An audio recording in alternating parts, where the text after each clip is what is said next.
주님의 평강을 기원합니다. 오늘도 매일 성경과 함께 하나님의 은혜와 축복이 가득하시길 기원합니다. 우리가 읽고 듣는 성경 본문은 개정 공동 성서정과 다해에 의한 매일 성경 본문입니다. 매일 성경 본문을 통하여 다시 한번 하나님의 은혜와 축복이 가득하시길 기원합니다. 오늘은 2022년 9월 15일 성령 강림절 14째 주일 지난 목요일입니다. 오늘의 본문 말씀은 시편 79편 1절로 9절, 예레미야 12장 14절로 13장 11절, 로마서 3장 1절로 8절, 그리고 누가복음 16장 1절로 13절입니다. 오늘의 시편입니다. 하나님, 이방 나라들이 주님의 땅으로 들어와서 주님의 성전을 더럽히고 예루살렘을 돌 무더기로 만들었습니다. 그들이 주님의 종들의 죽음을 하늘을 나는 새들에게 먹이로 내주고 주님의 성도들의 살을 들짐승에게 먹이로 내주고 사람들의 피가 물같이 흘러 예루살렘 사면에 넘치게 하였건만 희생당한 이들을 묻어줄 사람이 아무도 없습니다. 우리는 이웃에게 조석거리가 되고 주변 사람들에게 조롱거리와 웃음거리가 되었습니다. 주님, 언제까지입니까? 영원히 노여워하시렵니까? 언제까지 주님의 진노하심이 불길처럼 타오를 것입니까? 주님을 알지 못하는 저 이방인들에게나 주님의 진노하심을 쏟아주십시오.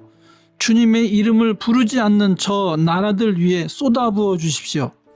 그들은 야곱을 집어삼키고 그가 사는 곳을 폐허로 만들었습니다. 우리 조상의 죄악을 기억하여 우리에게 돌리지 마십시오. 주님의 긍휼하심으로 어서 빨리 우리를 영접하여 주십시오. 우리가 아주 비천하게 되었습니다. 우리를 구원하여 주시는 하나님, 주님의 영광스러운 이름을 생각해서라도 우리를 도와주십시오. 주님의 명성을 생각해서라도 우리를 건져주시고 우리의 죄를 용서하여 주십시오. 아멘. 오늘의 제1독서입니다. 나 주가 말한다. 내가 내 백성 이스라엘에게 유산으로 준 땅을 침범한 모든 악한 이웃 백성을 두고 말한다. 내가 그 악한 백성들을 그들의 고향 땅에서 쫓아내고 유다 백성을 그들 가운데서 구하여 내겠다.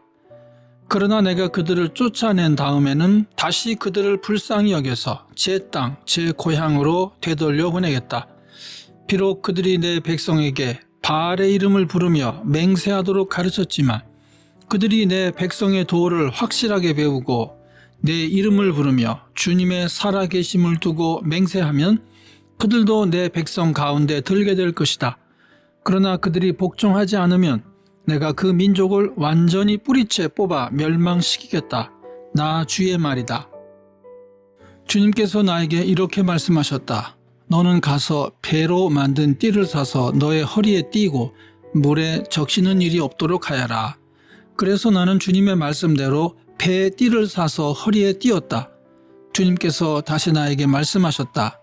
내가 사서 허리에 띈 그 띠를 들고 일어나 유프라테스 강가로 가서 그곳에 바위 틈에 그 띠를 숨겨둬라. 그래서 나는 주님께서 명하신 대로 가서 유프라테스 강가에 그것을 숨겨두었다. 또 여러 날이 지난 다음에 주님께서 나에게 말씀하셨다. 너는 일어나서 유프라테스 강가로 가서 내가 그곳에 숨겨두라고 너에게 명한 그 띠를 그곳에서 가져오너라.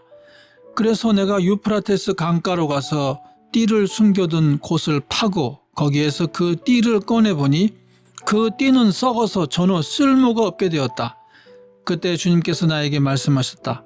나 주가 말한다. 내가 유다의 교만과 예루살렘의 큰 교만을 이렇게 썩게 하겠다. 이 악한 백성은 나의 말 듣는 것을 거부하고 자기들의 마음에서 나오는 고집대로 살아가고 다른 신들을 쫓아가서 그것들을 섬기며 경배함으로 이제 이 백성은 전혀 쓸모가 없는 이 띠와 같이 되고 말 것이다. 띠가 사람의 허리에 동여지듯이 내가 이스라엘의 온 백성과 유다의 온 백성을 나에게 단단히 동여매어서 그들이 내 백성이 되게 하고 내 이름을 빛내게 하고 나를 찬양하게 하고 나에게 영광을 돌릴 수 있게 하였으나 그들은 듣지 않았다. 나 주의 말이다. 아멘. 오늘의 제2 독서입니다. 그러면 유대 사람의 특권은 무엇이며 할례의 이로움은 무엇입니까? 모든 면에서 많이 있습니다.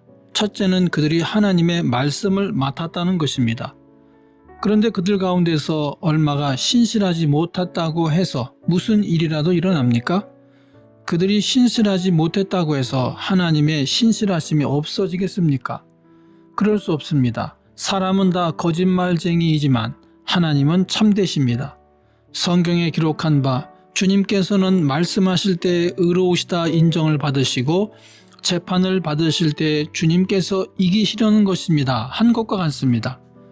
그런데 우리의 불의가 하나님의 의를 드러나게 한다면 무엇이라고 말하겠습니까? 우리에게 진노를 내리시는 하나님이 불의하시다는 말입니까? 이것은 사람들이 말하는 방식으로 내가 말해본 것입니다. 절대로 그럴 수 없습니다. 만일 그렇다면 하나님께서 어떻게 세상을 심판하실 수 있겠습니까? 다음과 같이 반박하는 사람도 있을 것입니다. 나의 거짓됨 때문에 하나님의 참되심이 더욱 분명하게 드러나서 하나님께 영광이 돌아간다면 왜 나도 역시 여전히 죄인으로 판정을 받습니까? 더욱이 좋은 일이 생기게 하기 위하여 악한 일을 하자 하고 말할 수 있겠습니까? 사실 어떤 사람들은 우리가 그런 말을 한다고 비방합니다. 그런 사람들은 심판을 받아야 마땅합니다. 아멘. 성령 강림절 15째 주일의 복음서 말씀입니다. 예수께서 제자들에게도 말씀하셨다. 어떤 부자가 있었는데 그는 청지기 하나를 두었다. 그는 이 청지기가 자기 재산을 낭비한다고 하는 소문을 듣고서 그를 불러놓고 말하였다. 자네를 두고 말하는 것이 들리는데 어찌 된 일인가? 자네가 맡아보던 청지기 일을 정리하게. 이제부터 자네는 그 일을 볼 수 없네. 그러자 그 청지기는 속으로 말하였다. 주인이 내게서 청지기 직분을 빼앗으려 하니 어떻게 하면 좋을까? 땅을 파자니 힘이 없고 빌어먹자니 낯이 부끄럽구나. 옳지, 내가 무엇을 해야 할지 알겠다. 내가 청지기의 자리에서 떨려날 때에 사람들이 나를 자기네 집으로 맞아들이도록 조치해 놓아야지. 그래서 그는 자기 주인에게 빚진 사람들을 하나씩 불러다가 첫째 사람에게 당신이 내 주인에게 진 빚이 얼마요? 하고 물었다. 그 사람이 기름 100마리요 하고 대답하니 청지기는 그에게 자, 이것이 당신의 빚문서요. 어서 앉아서 50마리라고 적으시오 하고 말하였다. 그리고 다른 사람에게 묻기를 당신의 빚은 얼마요? 하였다. 그 사람이 밀 100섬이요 하고 대답하니 청지기가 그에게 말하기를 자, 이것이 당신의 빚문서요. 받아서 80섬이라고 적으시오 하였다. 주인은 그 불의한 청지기를 칭찬하였다. 그가 슬기롭게 대처하였기 때문이다. 이 세상의 자녀들이 자기네끼리 거래하는 데는 빛의 자녀들보다 더 슬기롭다. 그러므로 내가 너에게 말한다. 불의한 재물로 친구를 사귀어라. 그래서 그 재물이 없어질 때에 그들이 너희를 영원한 처소로 맞아들이게 하여라. 지극히 작은 일에 충실한 사람은 큰 일에도 충실하고 지극히 작은 일에 불의한 사람은 큰 일에도 불의하다. 너희가 불의한 재물에 충실하지 못하였으면 누가 너희에게 참된 것을 맡기겠느냐? 또 너희가 남의 것에 충실하지 못하였으면 누가 너희에게 너희의 몫인들 내주겠느냐? 한 종이 두 주인을 섬기지 못한다. 그가 한쪽을 미워하고 다른 쪽을 사랑하거나 한쪽을 떠받들고 다른 쪽을 업신여길 것이다. 너희는 하나님과 재물을 함께 섬길 수 없다. 아멘. 이것이 오늘 우리에게 주신 하나님의 말씀입니다. 하나님께 감사드립니다. 오늘도 주님의 사랑과 은혜 그리고 축복이 충만하시길 기원합니다. 주님께서 인자하심으로 여러분에게 얼굴을 드시고 평강 주시기를 기원합니다. 아멘.